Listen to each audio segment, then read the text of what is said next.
كما تردد على أذان جماهير النادي الأهلي خبر انتقال وسام أبو علي اللاعب الدولي الفلسطيني وسام أبو علي إلى الزمالك، كلما ازداد غضبهم وقلقهم فهذا اللاعب له معزة خاصة لدى جماهير النادي الأهلي، فقد ساهم معهم في الحصول على لقب الدورة، وكان أبرزهم دورة 2020 الذي كان هو هدافه الأول. وفي ظل وجود أزمة كبيرة في عدم وجود مهاجم قوي يشبه نجومية وسام أبو علي تزداد وتيرة الغضب.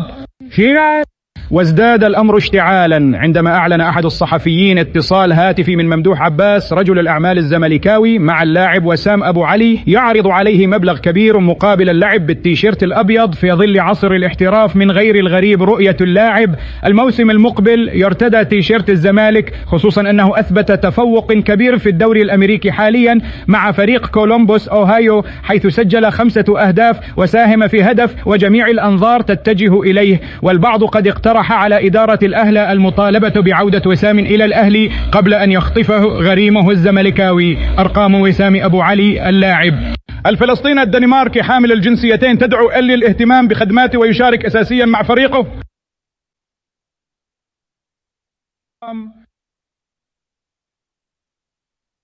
وليكم أهم إحصائيات وسام أبو علي المهاجم العملاق مع فريق كولومبوس أوهايو من بداية الموسم. قيمته التسويقية الآن تساوي 6 مليون يورو. لعب 6 مباريات أحرز فيها 5 أهداف مع أسيست وحيدة بمعدل هدف كل مائه و6 دقائق، وأجمالي مشاركته بالدقائق مع كولومبوس هو 532 دقيقة. وفي آخر مباراة له مع أتلانتا أحرز هدفان قاتلان. ومن أبرز الأندية المهتمة بالتعاقد معه نادي برمز المصري، وأيضا الزمالك أهدافه مع منتخب فلسطين احرز 4 أهداف في تصفيات المؤهلة لكأس العالم على يد المدير الفنا مكرم. دبوب يتميز اللاعب بطول القامة بقيمة 187 سنة، وصغير السن لديه 27 عاما، وهو هداف فريقه الحالة والأكثر تفوقا في الأرقام.